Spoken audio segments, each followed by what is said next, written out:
जयराम जी की दोस्तों, मेरी आज की कहानी है माँ की आखिरी चिट्ठी। कौशल्या जी को गुजरे हुए आज पूरा 1 साल हो गया था। उनके जाने के बाद घर में एक अजीब सा खालीपन था, जिसे उनका बेटा समीर अक्सर महसूस करता था। लेकिन समीर की पत्नी रिया एक आधुनिक ख्यालों वाली व्यवहारिक महिला थी। उसका मानना था कि जो बीत गया उसे पकड़ कर रखने से वर्तमान खराब होता है। दिवाली सर पर थी और रिया ने पूरे घर की सफाई का जिम्मा उठाया था।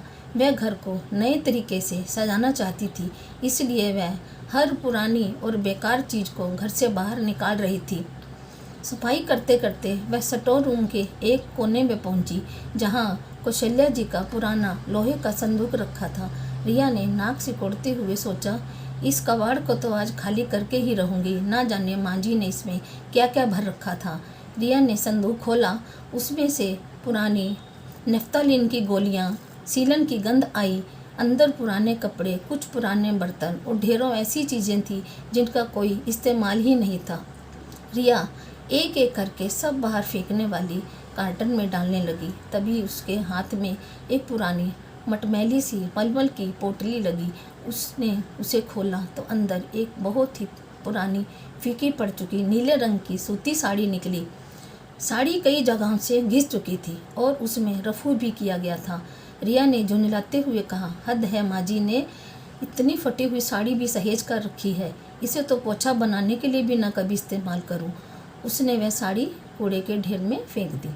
शाम को जब समीर ऑफिस से लौटा तो उसने देखा कि घर के बाहर कबाड़ का ढेर लगा है। उसकी नज़र सबसे ऊपर पड़ी उस नीली साड़ी पर गई। उसका दिल धक से रह गया। वह दौड़ कर गया और उसने उस साड़ी को कूड़े से उठाया और झाड़ने लगा। रिया बाहर आई और बोली, अरे समीर, ये गंदा कपड़ा वापस क्यों उठा लाए? मैंने बड़ी मुश्किल से स्टोर रूम साफ़ किया है। समीर की आंखों से आंसू तैर गए। उसने रुधे गले से कहा, रिया, यह गंदा कपड़ा नहीं है, ये मेरी माँ की साड़ी है, जो उन्होंने तब पहनी थी जब मुझे पहली बार स्कूल छोड़ा था। ये वो साड़ी है जिसे पहनकर वो रात भर मेरे सिरहाने बैठती थी जब मुझे बुखार होता था। ये सिर्फ कपड़ा नहीं, मेरी माँ का आंचल है। रिया को लगा समीर बेवजह भावुक हो रहे हैं।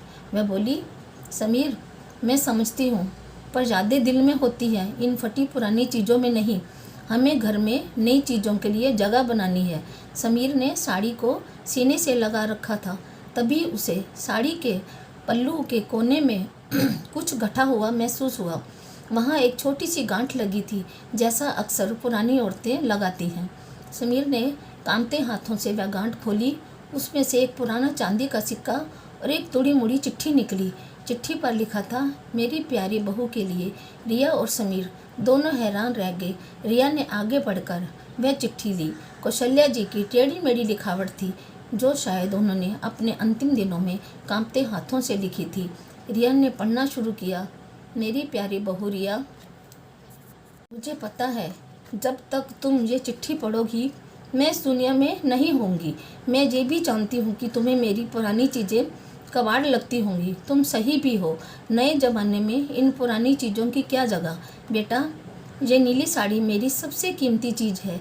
जब समीर के पापा पहली बार मुझे देखने आए थे तब मैंने यही पहनी थी। जब समीर पैदा हुआ और मैंने उसे पहली बार गोद में लिया तब भी यही पहनी थी। इस साड़ी में मेरे जीवन की सबसे बड़ी खुशियाँ लिपटी हैं। मैं ये साड़ी तुम्हारे लिए छोड़कर जा रही हूँ। मुझे लगता है तुम इसे पहनोगी नहीं, फैशन बदल गया है, पर जब कभी समीर उदास हो तो इस साड़ी को उसे थमा देना। उसे मेरी मौजूदगी का एहसास होगा। और हाँ, इस गांठ में जो चांदी का सिक्का है वह हमारे ख़ानदान का शगुन है। जब तुम्हारा बच्चा हो तो इसे उसे दे देना। ये मेरी तरफ से उसे पहली निशानी होगी। हमेशा खुश रहो। घर को सुंदर जरूर बनाना, पर पुरानी नींव को मत तोड़ना। तुम्हारी माँ। चिट्ठी पढ़ते पढ़ते रिया की आंखों से झरझर आंसू बहने लगे। वह जिस चीज़ को कूड़ा समझकर फेंक रही थी वह असल में उस घर की सबसे बड़ी विरासत थी। उसे अपनी सोच पर शर्मिंदगी महसूस हुई। उसने समीर के हाथ से वह साड़ी ली और उसे अपने माथे से लगा लिया। उस पुरानी घिसी हुई साड़ी में उसे कौशल्या जी की ममता की महक महसूस हुई। रिया ने रोते हुए कहा, मुझे माफ़ कर दो समीर, मैं घर को सजाने की होड़ में ये भूल गई थी कि घर दीवारों से नहीं, बुज़ुर्गों के आशीर्वाद और यादों से सजता है। उस दिवाली रिया ने घर को बहुत सुंदर सजाया, लेकिन ड्राइंग रूम के सबसे खास कोने में एक सुंदर फ्रेम के अंदर वह चांदी का सिक्का और वह चिट्ठी रखी थी, और उस फ्रेम के नीचे बहुत सलीके से तय करके वह नीली साड़ी रखी थी। अब वह साड़ी कबाड़ नहीं थी, वह उस घर का सबसे कीमती गहना बन गई थी। समीर ने जब ये देखा तो उसने रिया को गले लगा लिया। माँ की आखिरी निशानी ने एक बार फिर परिवार को जोड़ दिया। बुजुर्गों की पुरानी चीज़ें सिर्फ वस्तुएं नहीं होती, उनमें उनकी यादें, संघर्ष, आशीर्वाद बसा होता है।